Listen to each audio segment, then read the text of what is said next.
Hey everyone, so today we are going to be talking about how to get published. I have a few tips and tricks for you, and just talking about getting published in general and what that means for you as a model and everything like that. This is a training that I have done before, so if you've already watched that previous training, this will have a lot of the same information, but there is some new information and added information to make it a little bit more exciting and enjoyable for you to watch. So first off, let's talk about why getting published is so important as a new model. Getting published is a very exciting accomplishment. It's also very important because it helps add to your portfolio and also kind of levels you up in the modeling field.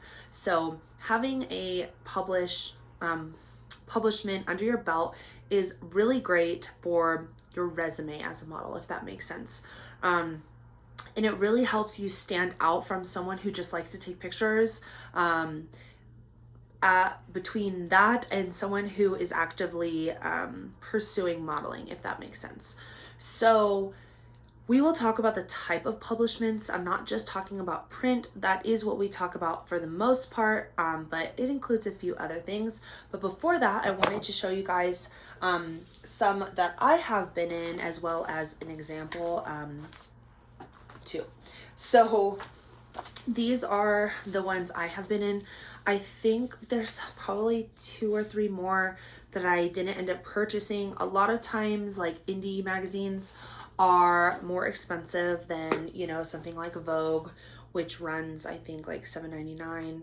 Oh yeah, $7.99. I have a subscription, so it's a lot cheaper, but these are the ones I've actually been in, and I've also had a few social features as well as online features, so which I'll talk about in a second too. But I just kind of wanted to show you guys some different examples of what your editorial could look like if it were to be published. So this is one of the magazines I've been in. This isn't my photo on the cover. Let's see. So this is what my editorial looked like. It was called Good Company.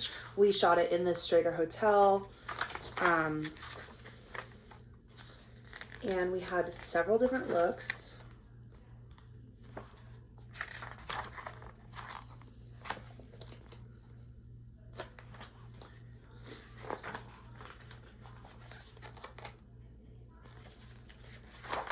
And that's it.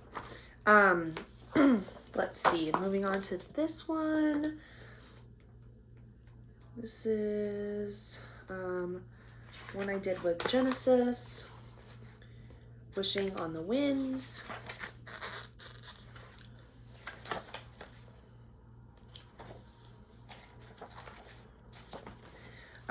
Here's another one I did that I was the cover of, which I actually didn't know I was going to be the front and back cover until it came out. Another one I did, this is not my photo on the cover, but here is a little preview of what it looked like.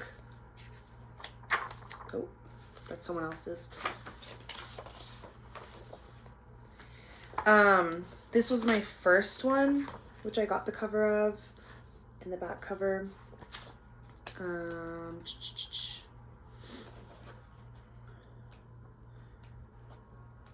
And kind of similar theme. And then this is the magazine that I make. This is the first issue of it, but I have all different kinds of features in here. So those are just a few examples of what it could look like. And then as far as your more popular magazines, not like an indie brand, like these are all indie magazines, something like Vogue, right? An editorial could look like straight editorials in Vogue. It just depends on the issue, but it could look something like this. This is more like an interview. More interviews. They didn't have a ton of editorials over COVID. But you guys know, you guys have all read a magazine, I'm sure, in your life. So that's what it could look like. Sorry, I can't talk. Let's talk about the types of publishments and things that kind of fall into this category. So as far as an actual print magazine, you could be in an ad, you could be in a campaign, you could be in an editorial, and you could be in an interview. So for example, this is an ad, right? Selling a product. It's usually 1 page or 2 pages, versus a campaign would be something more along the lines of this, where it could be several pages. It just might be 1, but it's more editorial based advertisements, if that makes sense. An editorial, which you guys should know, would look something like what I showed you guys in here. So like this person who submitted to my magazine did this editorial where it's like portraits. And then let's see if I can find another one. Here's another one. Having a hard time turning these pages. I wish I had one. Let's see. Okay, here is, whoops. Here is an editorial. This one isn't telling too much of a story, but as an example at least. An interview obviously would be something like,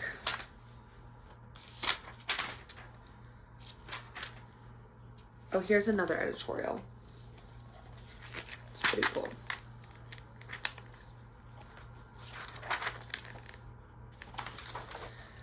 That one was in Vogue as well. And then an interview might look something like this. So that's kind of the normal printed types of features. And then there's also social features. So getting posted on a magazine's social channels with their watermark on it. It kind of seems silly, but it still counts as a feature. It still counts as getting published. You see this with Vogue a lot online, but also a lot of indie magazines will have social features as well as online features. So if a magazine also runs a blog where they blog about the magazine and blog about things that they put into the magazine, sometimes they'll have online only features versus things that go to print. So all of those would count as getting published, if that makes sense. So let's talk about paths to get published. There's a few different ways to get published. There's your more traditional way of getting published, which is just being discovered. That one, I would say the chances are lower and it's going to be a lot more difficult to get discovered, especially if you haven't been published before or you're not signed to a big booking agency. So this way would just be a magazine or a team or a stylist or a photographer or someone reaching out to you to book you for a gig or to have you be a model in a editorial or campaign or something like that. Then there would be like a hired gig, which kind of is the same as your traditional discovery, if that makes sense, but it could be getting hired through your agency if you're with a booking agency, or getting hired through discovery, or finding a casting online and applying to it that way. Then there would be directly through your modeling agencies. So your modeling agency might set you up on a shoot that gets published or something like that, or a client would contact the booking agency to book you for an editorial or a campaign or an ad. And then the last way to get published is to submit by artist, which we'll be talking a little bit more about, but that is basically submitting your work to a magazine or to some kind of publishment, or to some kind of publisher, and getting published that way, if that makes sense. So let's talk about how to do that, how to get published. The first 3 ways that I talked about, like your discovery, hired gig, and modeling agencies, those kind of all go together it's going to be through a booking agency or through a paid job, like a casting call or something like that. But for submitting by artist, you can take this path kind of more into your own hands and get published that way. And that is how I have been published. I have been published a few times by Discovery, but most of the things that I've been published in are things that I submitted myself. So let's talk about how to do that, because if you want to get your first publishment, why not just publish or submit yourself? It's definitely worth it. And if you really are wanting to get published, this is a way you can do it in a short amount of time. So there's a few different ways on how to submit by artist. Now, as a model, you have less control over these submissions. Now, depending on who you're working with, you can definitely submit as a model, but I would say the status quo, the normal way, is the photographer or artist submits. So, and this is because of copyright. So copyright is basically something that photographers have because they are producing an image, and so they hold copyrights on those images. Okay, a little bit of an insert from editing me. I wanted to include a really great way to explain copyright in kind of plain terms. Basically, think of a painting and an artist painting a painting, right? That artist is producing a painting which they might sell, and that is their own artwork. Now, they couldn't have done that painting without buying the paints, right? Which is someone else's product, i.e., we're talking about the model versus photographer, right? So technically, while the paints and the people who made the paints helped create the image, it was the artist's image. So that artist holds copyright over that image.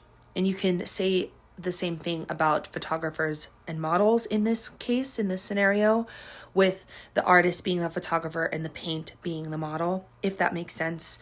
It's not something I necessarily agree with as a photographer, but that's not really what we're talking about today. So hopefully that kind of explains what copyright is in basic terms. And submitting those images without having copyright permission or copyright rights is technically illegal, because you are reproducing someone else's artwork. Even though you are the person in the artwork, it kind of sucks in that way for models. But you can work around this. There's two different ways. You can have the photographer submit for you, or you can ask for copyright, whether that's partial copyrights or full copyright, just to submit or something like that. What you would need to do is just have some kind of contract or form that details these this information about copyright and submitting, and then you would mention that in your submission, that you're the model, you have the copyright permission or whatever it is. So to do this, there's a few different ways. You can submit through Instagram. This is a way that I have yet to try as a photographer, but I have done it as a magazine and also have been asked to do it through Instagram, if that makes sense. Like, I didn't go out looking through Instagram, but people found me through Instagram and I was able to submit because they found me, or I was the magazine, Schwartz Magazine, reaching out to creators through Instagram. So what you're going to want to do if you're going to use Instagram to get submitted is you are going to want to search different magazines. Now, I would suggest starting with indie brands, because if you message Vogue today and you do not have a high fashion portfolio, it's going to be a waste of time for you. That's just reality. You can make a website, or you can make a profile on Vogue, but I'll get into that in a few minutes here. Talking about Instagram, you're going to want to reach out to a few different magazines if you can find some, and ask if they're taking submissions. Now, the types of magazines you're going to look for are indie magazines, smaller magazines, magazines that definitely feature photographers, editorials, and models. I'm trying to see, I don't have my phone on me, but You can do this a few different ways. You can type in magazines and try to find them through there. You could even look on hashtags like magazine submission or something like that. Or you can look at photographers or models who have been published and check out those magazines and ask them if they're taking submissions. Like, so for example, if you guys know I'm published in Panita Magazine, you might go to Panita Magazine and ask them if they're taking submissions, or you can even go to creators that have also been featured in this and see if they've been featured in other magazines, and you can go from there, if that makes sense. So that's how you could do it on Instagram. And they might ask you to email, they might ask you to provide a link, they might send you through a link to submit, or they might send you to a website that I'm going to talk about now, which is called Caviar. Now, first note I want to say about Caviar is that there is nude content on there. There's no sexually explicit content on there, but there is lingerie models and nude modeling, and there are open submissions for those types of modeling. So if you're underage, make sure you have your parents' permission, or have your parent run that for you, or have the photographer submit. But you can make a profile on Caviar as a model, which does help with discovery as well. And I highly suggest it if you're of age and if you have your parents' permission. You can make a profile on there, tag your agency, of course, and see submissions there. Now, Caviar is great because it lists all open submissions with people who have registered with Caviar. So almost all these magazines I found through Caviar, and I submitted through them. And what you can do is it's an online platform where you upload images for submission. You can put your title, you can put a description, you can tag the model, you can tag every collaborator that was involved in the shoot, and find the perfect magazine that works for you. So usually, like for this one, since I have it, I saw that there was a listing for Panita Magazine, and they were looking for something, I think it was like fall or something like that. I want to say it was fall. They had like a fall opening, or just for their fall issue or something. A lot of times they'll also include mood boards of what they're looking for and any requirements that they have as well.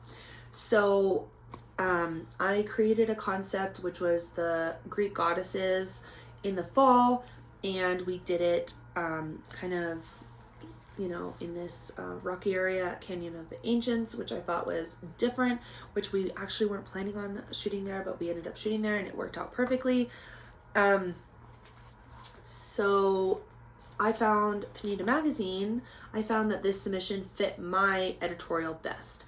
Personally, I like to create my editorial first, then find a magazine that works, because I try to do it the opposite way.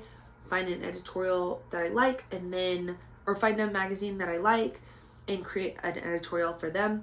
And then by the time I was done, the editorial or the submission posting would be gone. So I recommend creating your editorial, then finding a magazine that suits it best, or just submitting it to everything. And then they accepted it, and then they offered the cover. So that's how it worked. And then they send you a link to the magazine when it's done, with tear sheets as well, so you can download your spread. So that's how Caviar works. I definitely recommend checking it out. Make a profile on there and use that. That is the website. You will definitely need to have permission for copyrights, because they do check and everything like that. So make sure that you can either get your photographer to submit for you, or you can get copyright yourself. Personally, as a photographer, I'm trying to think. I've always submitted myself. I've never had a model submit my images for me. So that's just my personal journey with it, I guess. And I've had a lot of success with Caviar, and I think it's really great. So definitely check it out if you want to get published. That's how you should do it. For sure, you can do it. I swear you could do it in the next few months, okay? Then you can also search on Google or something like that. So just the same way you would for Instagram, you can search, especially for online features. Like I know Panita Magazine has an online blog or online magazine that takes submissions as well. So searching magazines and finding an email or finding a contact would be a great way to find out how to get published. Now, if you're in the store and you see a magazine, right, you can go and let's see.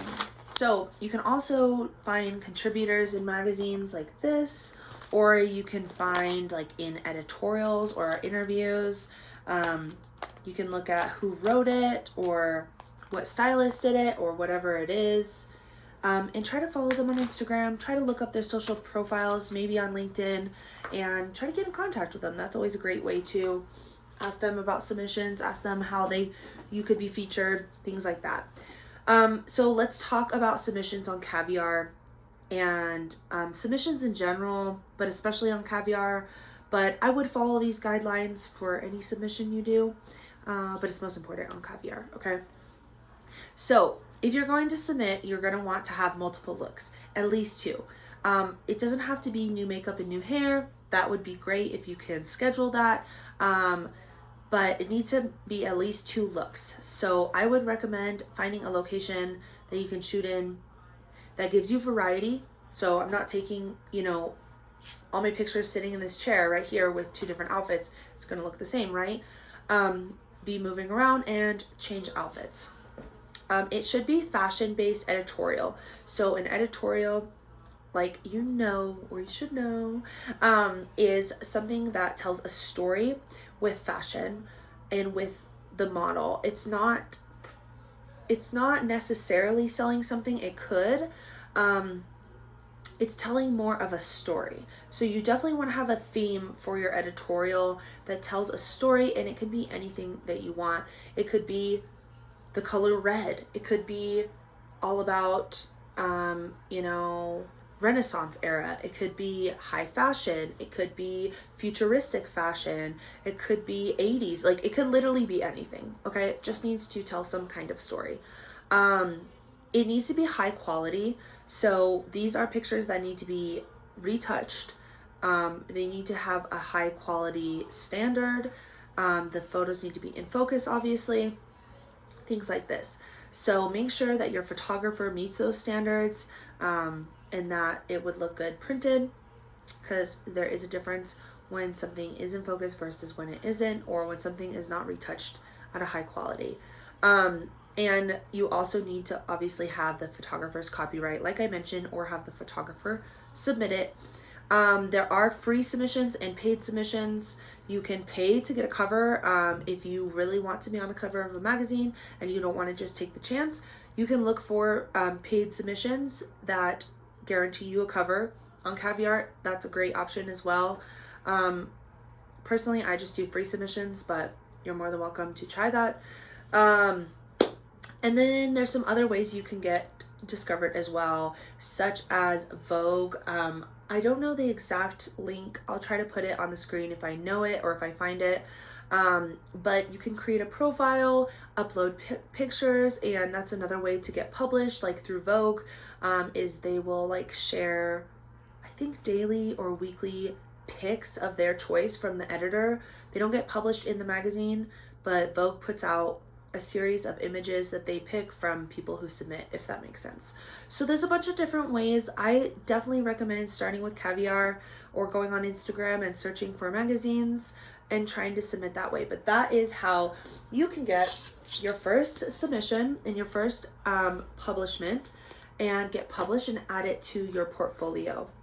It's super important, and it's something that you can do that you can feel proud of, and it will really, really add to your portfolio.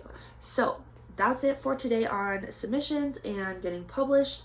If you have any questions, please let me know, and I will see you guys next week with a new training.